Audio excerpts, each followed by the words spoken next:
तो गुजरात की बात करेंगे सबसे पहले। गुजरात में सेकंड फेज की वोटिंग लगातार जारी है। सुबह प्रधानमंत्री नरेंद्र मोदी ने अहमदाबाद में वोट डाला। नरेंद्र मोदी अब अगले चुनाव की तैयारी में जुट गए हैं। दिल्ली में बीजेपी मुख्यालय में इस वक्त प्रधानमंत्री नरेंद्र मोदी कर्नाटक और तेलंगाना चुनाव की तैयारियों पर पार्टी के बड़े नेताओं पदाधिकारियों के साथ मंथन कर रहे हैं।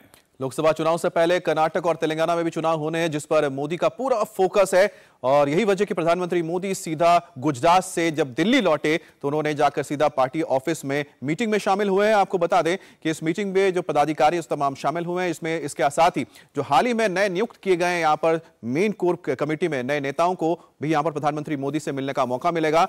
और प्रधानमंत्री मोदी की इस मीटिंग में तेलंगाना खास फोकस में रहने वाला है और साथ ही कर्नाटक की। आपको बता दें कर्नाटक में इस बार येदियुरप्पा नहीं है, इस बार बसवराज बोम्मई इस वक्त मुख्यमंत्री हैं। तो ऐसे में देखना है कि वो किस तरह से पार्टी को लेकर आगे जाते हैं, जीत की ओर ले जा पाते हैं, नहीं जा पाते। साथ ही तेलंगाना में कोशिश हो रही है जहां डायरेक्ट फाइट इस वक्त टीआरएस के साथ बीजेपी की हो रही है, वहां पर कहीं पर भी कांग्रेस नजर नहीं आ रही। तो इसलिए फोकस बहुत इंपॉर्टेंट है और प्रधानमंत्री मोदी ने इसलिए इन दोनों राज्यों का दौरा भी किया है पिछले दिनों।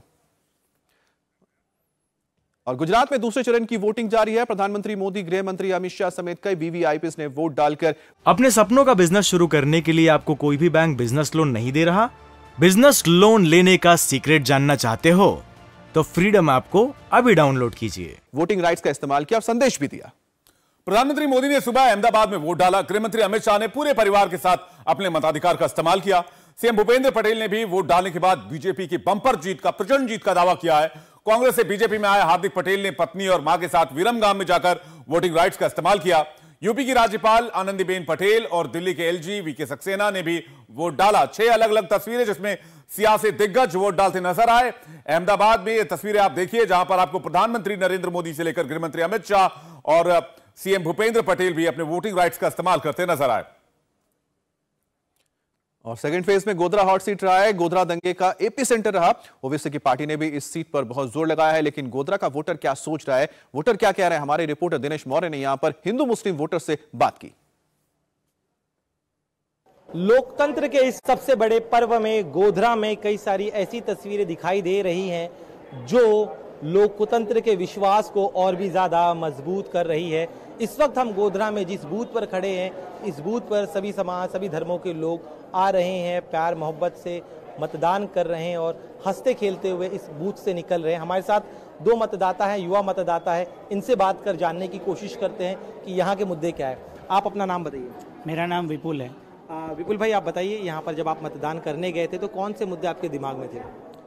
एक तो देश लेवल पे देखे तो मोदी जी ने अपना इंडिया का नाम बहुत ही आगे लेके गए।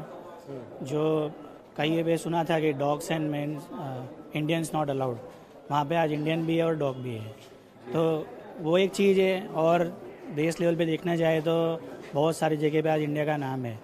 देखने जाए तो जब रशिया यूक्रेन का युद्ध हुआ तो इंडियंस को लेकर आना, वहाँ से निकालना, वो भी एक बहुत बड़ी अचीवमेंट है। तो आप देश स्तर का विचार कर आप मतदान कर रहे हैं? यस। ठीक है, हमारे साथ कुछ और है। आप बताइए, आपका नाम क्या है? बुकड़ा मोहम्मद यूसुफ। आप बताइए, आप जब यहाँ पर मतदान करने गए थे तब आपके दिमाग में क्या चल रहा था, किन मुद्दों पर आपने यहाँ मतदान किया?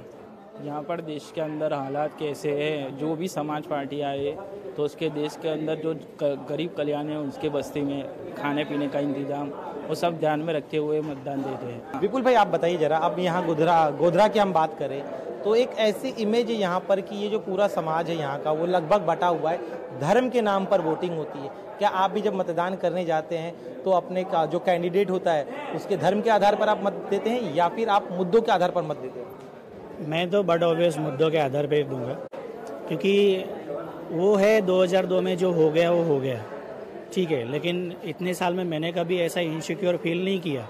अभी रेलवे स्टेशन जो है इनके एरिया में पड़ता है, वडोदरा के आने जाने का रास्ता इनके एरिया में पड़ता है, लेकिन कभी हमने ऐसा फेस नहीं किया कि हमें प्रॉब्लम हुआ हो। रात को 2 बजे भी मैं रेलवे स्टेशन पे उतरा हूँ, लेकिन कभी ऐसा इनसिक्योर फील नहीं हुआ इनके तरफ से कि भाई तुमको प्रॉब्लम होगा, और ये भी सपोर्ट करते हैं। तो मुझे तो नहीं लगता कि ऐसा कुछ इशू है। जो इमेज बना के रखा है वो ऐसा नहीं है। बिल्कुल। आपका क्या कहना है, आपका अनुभव कैसा रहा है? मेरा अनुभव ऐसा है कि कोई भी हो, हिंदू या मुस्लिम, सब एक साथ भाई देश के अंदर आए तो सबसे एक साथ इकट्ठा होकर रहे और ऐसे कौमात के अंदर भेदभाव ना करे कि हिंदू का अलग मुस्लिम अलग। ऐसे कौमात के अंदर भेदभाव ना करे और आपने एक साथ इकट्ठा करके सब एक साथ मिलकर काम करें। बिल्कुल, आप कह रहे हैं कि सभी लोग जो है एक साथ मिलकर जो है काम करें। देखिए, ये नई पीढ़ी है, इनका कहना है कि जो एक इमेज बनाकर रखी गई है गोधरा की, वो इमेज बदलनी चाहिए। एक और आपसे चीज़ जानना चाहूँगा, आप कह रहे हैं कि आप लोग के लिए धर्म मायने नहीं रखता है ना, इनसिक्योर कोई नहीं फील करता और होना भी नहीं चाहिए, हमारा देश है, सभी यहाँ पर मिलजुल कर रह सकते। लेकिन जिस तरह का प्रचार यहाँ पर किया गया, जिस तरह के भड़काऊ भाषण हमने सुने प्रचार के दौरान, आपको वो चीज़ें अफेक्ट करती हैं क्या? मुझे तो कोई अफेक्ट नहीं करता। अपने सपनों का बिजनेस शुरू करने के लिए आपको कोई भी बैंक बिजनेस लोन नहीं दे रहा? बिजनेस लोन लेने का सीक्रेट जानना चाहते हो तो फ्रीडम ऐप को अभी डाउनलोड कीजिए।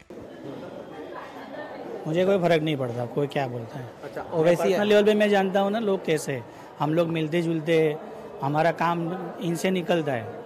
कभी कई सारी ऐसी चीज़ें हैं जहाँ पे ये लोग अपने को मदद करते हैं, हेल्प करते हैं, सपोर्ट करते हैं, तो ऐसा तो कुछ है नहीं। आपका क्या कहना है, आपको भी मदद करते हैं? मैं हाँ, मैं सबकी हिंदू मुस्लिम जो होता है सबकी मदद करता हूँ, लेकिन इसके मेरे अंदर कोई भी भेदभाव नहीं है। सब है तो सब एक साथ रहेंगे, एक साथ मिलकर काम करेंगे तो देश की बढ़ाई होगी और सब इकट्ठा होकर दो हिस्सों में तब्दील किया जाए होगा तो देश के अंदर कोई भी फर्क नहीं पड़ने वाला।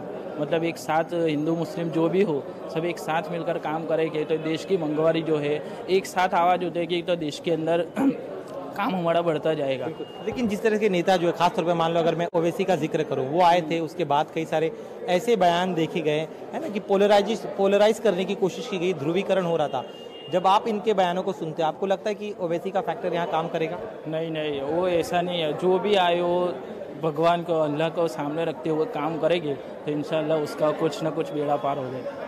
इंडिया टीवी हर वक्त हर जगह डाउनलोड करने के लिए सर्च करें India TV news Google play store या ऐप स्टोर पर।